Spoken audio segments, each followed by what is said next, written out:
Hey there, nation, and welcome to the show where we help you to play miniatures wargaming on a budget.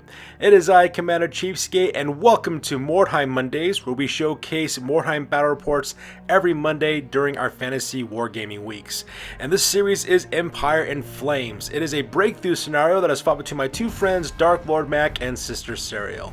So in case that the Return of the Mac by Mark Morrison didn't give it away, my buddy Dark Lord Mac is once again in this Mordheim campaign. We are playing an Empire in Flames Mordheim campaign, which means the battles take primarily in the wilderness and wild areas of the Empire. Dark Lord Mac is bringing Spiteclaw Swarm, his Skaven warband, while Sister Serial is once again bringing the Iron Golems, her Pit Fighter warband. And these guys will be throwing it down in a breakthrough scenario. So we're going to play some background music real quick. As the music is playing, we'll show you photos of both warbands as well as their little sheets that show you exactly what their stats are looking like. If you want to see exactly what they're bringing for this battle report, go ahead and pause and take a look at your own leisure. So that being said, let's get this battle report on a roll. Crom, I've never prayed you before. I have no tongue for it. No one, not even you, will remember if we were good men or bad, why we fought, or why we died. No. All that matters is that two stood against many. That's what's important. Balor pleases you, Crom. So grant me one request. Grant me revenge. And if you do not listen, then the hell with you. Ladies and gentlemen, boys and girls, dying times here. Alright, so the scenario rules for this one is breakthrough. The objective is that the attackers are trying to move across the battlefield and into the defender's deployment zone. Defenders at the same time are trying to stop the attackers from doing so. If two more fighters are within 2 inches of the defender's deployment zone, then the attacker wins. And in this situation, the Pit Fighters are the defenders while the Skaven are the attackers. For experience on this one, +1 experience points for anybody who survives the scenario, as well as a bonus experience point for the winning warband leader.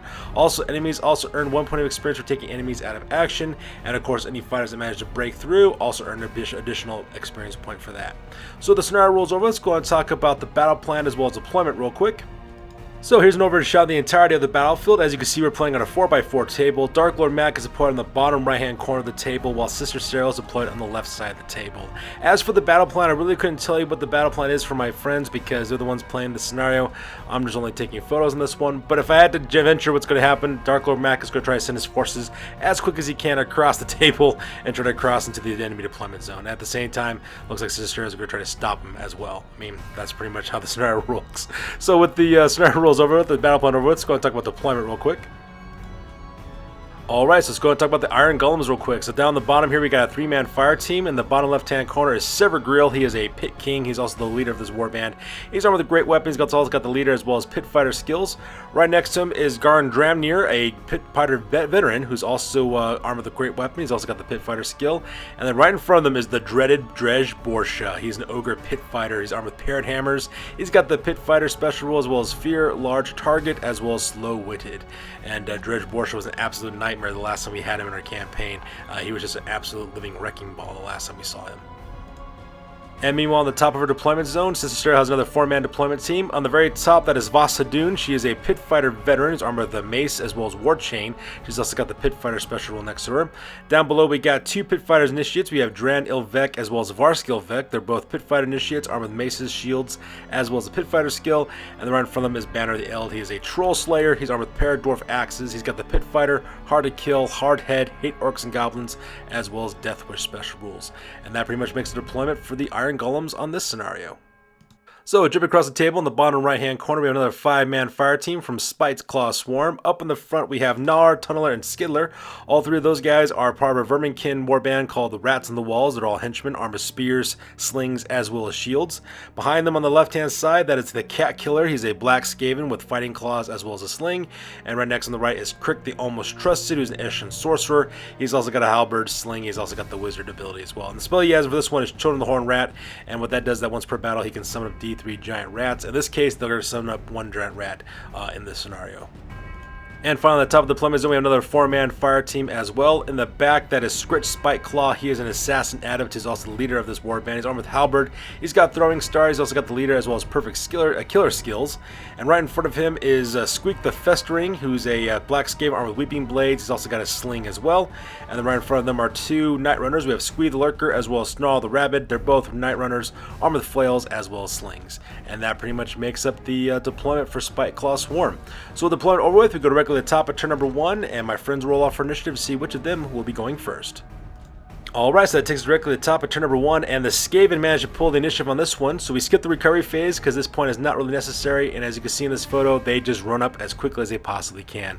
The objective for Dark Lord Mac is to make it across the table and go within 2 inches inside of Sister Serial's deployment zone, and unfortunately for Sister Serial, she kind of left her bottom left-hand corner kind of wide open, so because of that, Dark Lord Mac just sends his guys running as quickly as they possibly can across the battlefield in kind of like a line formation. And here's a close-up of Dark Lord Mac's 2 little warbands running pell-mell as quick as they can across the table in order to make it across the finish line in order to break through to Sister Serial's deployment zone. So from there we go directly to the bottom of turn number 1 for the Pit Fighters, and once again Sister Serial also skips her recovery phase because there's not necessary at this point, and we go straight to the movement phase. And I think Sister Serial realized she kind of made a tactical error deploying the way she did, so because of that she starts sending her forces downward. Unfortunately for her though, she's a Pit Fighter warband, so Pit Fighters are not notoriously known for their speed.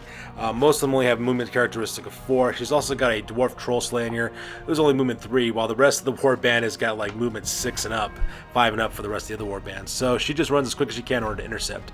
First thing she does, she sends Dredge Borsha, the Ogre Pitfire, running for 12 inches because he's an ogre, so he's just starting to go as quickly as he can. And as you can see, the rest of the warband also goes in tow as well, with the rest of them kind of moving up their double movement allowance as quickly as they can, trying to intercept the Skaven of Spiteclaw Swarm. So as a close of the movement phase with Silvergreel as well as Garn Dramnir moving as quickly as they can, with Dredge Borsa leading the way because that guy is a living wrecking ball. And here's a close with Vasadun as well as Drowned Ilvik, Varskilvik as well as Bandit Eld running as quick as they can down south in order to try to intercept the Skaven. And that pretty much makes up Sister Serial's turn for this one. So with that, we go directly to the top of turn number 2 for the Skaven of Spiteclaw Swarm. We skip the recovery phase because it's not necessary at this point, and we go directly to the move phase, and my buddy Dark Lord Mac decides to take the offense on this one. He decides to charge a couple of his characters forward. The first thing he does, he declares a charge with 3 of his fighters. Those are 2 of his Black Skaven as well as his leaders. So Scritch Spiteclaw, the Assassin Adept, as well as the Cat Killer, the Black Skaven armed with the Fighting Claws, and Squeak the Festering, the Black Skaven armed with Weeping Blades. They charge directly into Dredge Borsha, attacking with 3-to-1 odds. At the same time, Squeak the Lurker and Snarl the Rabbit move up to the upper right-hand corner there near the tower, so that way they can run interference, while down below the rest of the warband, led by Crick Almost Trusted, as well as the Rats in the Walls with their Giant Rat, they're running as quick as they can across the battlefield in order to make it to the deployment zone. And that pretty much makes the move phase on this one. So here's a close-up of the charge taking place against Dredge Borsha, the Ogre Fighter. We got Scritch Spiteclaw in the center, we got the Cat Killer on the bottom, as well as Squeak the Festering on the top. So 3 of these Skaven are going into the 1 Ogre Pit Fighter, which could be pretty devastating, all things considered. And there's a close-up of Squeak the Lurker as well as Snarl the Rabbit, who move up for the normal moon allowance, so that way they can start doing some long-range shooting with their slings. And finally, here's a close-up of the Rats in the Walls, as well as Crick the Almost Trusted with their Giant Rat moving as quick as they can towards the enemy deployment area. So the move phase over with, we go directly to the shooting phase. And unfortunately, during the shooting phase, my buddy Dark Lord Mac opens up with his slings from both Snarl the Rabid as well as Squeak the Lurker. Both those guys open up with their slings, getting 2 shots apiece, and manage to put a knocked out result directly onto Garn Dramnir. So he goes crashing face down to the ground and currently bleeding out because taking a rock to the dome will always knock you out if you're not very resilient. But more is the pity. As you can see in this fight, it did not work out very well for my buddy Dark Lord Mac. As you can see here, the Skaven managed to put 2 wounds directly under Dredge Borsha, the Ogre Pit Fighter, so he only's got 1 more wound left. However, when he counterattacks, as you can see that he puts knockdown results on the Cat Killer as well as Squeak the Festering, and he also puts Scritch Spiteclaw out of action. Now, Spiteclaw, of course, makes a full recovery, no problem, but just like that, 3 members of this warband are now taken out of action. And to make matters worse, because those guys are knocked down, if they get charged in the next turn by Sister Serial's forces, which is her next turn, she can automatically put those guys out of action, which would be really, really horrific for her at the same time. So with that, we go directly to the bottom of turn number 2 for the Pit Fighters, and we go directly into the recovery phase. As you can see in this photo, Dramnir managed to roll over. Still stunned at this point, but at the same time, though, not really vulnerable for being attacked.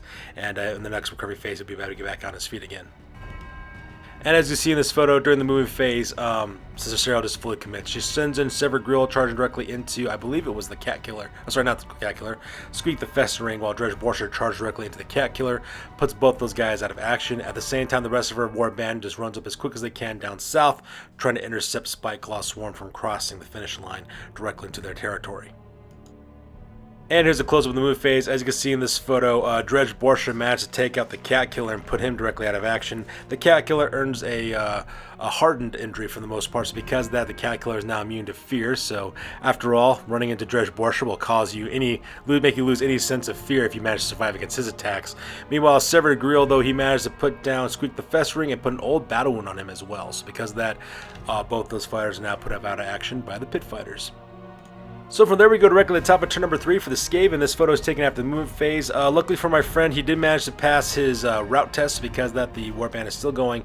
As you see in this photo, they just run as quick as they possibly can. The Giant Rat manages to run across the finish line and actually goes within 2 inches inside the deployment area, but the other ones, though, just stop just about an inch shy of actually crossing that line. So you got to see there, we got the rats in the tunnel, rats in the walls, followed by Crick the Almost Trusted. At the same time, Snarl the Rabbit as well as Squeak the Lurker, both those guys run down to the south there. As you can see, they're just moving as quick as they can, trying to escape those Pit Fighters, because Dredge Borscher, man, that guy is an absolute beast, and no one wants to fight against him if they can help it. So here's a close-up of Gnar, Tunnelers, and Skitter, the members of the Rats of the Wall, as well as a Giant Rat, as well as Crick the Almost Trusted, trying to run across the battlefield and get across the finish line as quickly as possible. And here's a close-up of Squeak the Lurker, as well as Snarl the Rabbit, trying to get away from the rest of the fighters as quick as they can, because they do not want to die. And that pretty much makes up the Skaven turn for this one. So with that, we go directly to the bottom of turn number 3 for the Pit Fighters. As you can see in this photo, Dramnir managed to get back on his feet again during the recovery phase, so he is now fully able to fight now.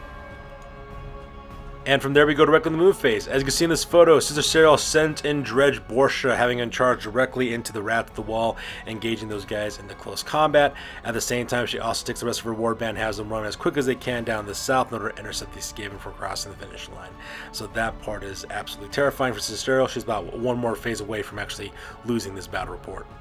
So here's a close-up of Dredge Borscher going directly into the Tunneler. I think that's his name. He's a member of the Rats of the Wall as well. He's also got 2 wounds carrying on him as well, so he's only got 1 more wound left before he's really in bad shape at the same time. However, this is Dredge Borscher, the living wrecking ball, so we do have a work cut out for this. My buddy Dark Lord Mac has his work cut out for this one, so it'll be interesting to see exactly how this battle will go. And here's a close-up of the rest of the Iron Golems moving as quick as they can down southward and trying to intercept the Skaven of Spiteclaw Swarm. So with the move phase over with, we skip the shooting phase because the Pit Fighters have none, and we go directly to the combat phase. And in the combat phase, the unstoppable Dredge Borscher managed to take out Tunneler. As you can see, that he puts the Tunneler directly out of action as well, so because he makes a full recovery though, so no harm, no foul. However, he does follow through and goes directly into the Skitterer and catches that guy in close combat as well, because Dredge Borscher is an unstoppable wrecking ball. So from there we go directly to the top of turn number 4 for the Skaven during the recovery phase, and unfortunately for my buddy Dark Lord Mac, he fails his leadership test with Crick the Almost Trusted, and because of that he failed his route test, and because of that the warband has now been routed. And that, ladies and gentlemen, leads us directly to the end of the game, with the Pit Fighters managed to secure their very first win for Empire in Flames campaign setting. And just like that, one more victory for Sister Serial, while another line of defeat for the Skaven of Spiteclaw Swarm on that one. So that being said, ladies and gentlemen, we're going directly to the post game, because this battle report is now officially over. That's it, man. Game over, man. It's game over. Alright, so for there we go directly to the post-game for Spiteclaw Swarm. For injuries, 3 members of this warband were injured. Scritch Spiteclaw managed to get a full recovery on his. The Cat Killer got a hardened injury, so because of that he is immune to fear, while Squeak the Festering suffered an old battle wound. At the same time, Gnar also makes a full recovery, no problems whatsoever. Now for advancements, no members of the warband advanced at this time. During exploration, however, they did manage to find 4 pieces of treasure. With those 4 pieces of treasure, they were able to generate 70 gold pieces. They purchased light armor for Scritch Spiteclaw, the Cat Killer, as well as Squeak the Festering, and they purchased shields for Squeak the Lurker as well as Snarl the Rabbit. Their current record now is at 0 wins as well as 1 loss, and their new warband rating now is at 96 points. So from there we go directly to the Iron Golems, the winners of this battle report. For injuries, no members of the warband actually suffered any injuries, so they're perfectly fine. At the same time, none of the members of the warband are advanced either. For exploration, the Pit Fighters of the Iron Golems managed to find 5 pieces of treasure, and during their exploration they managed to find a wild stag, but because none of these members have any ranged weapons, the wild stag managed to escape, so nothing benefited from that. At the trading post, they managed to get 90 gold pieces from selling their treasure. With their 90 gold pieces, they recruited 2 new members of the warband. They hired 2 pursuers.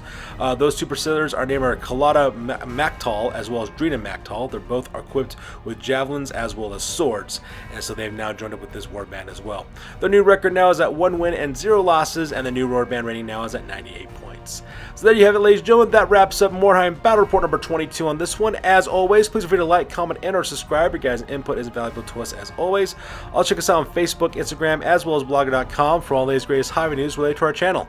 That's good for this one, guys. We'll catch you guys in the next one. Peace out and stay classy.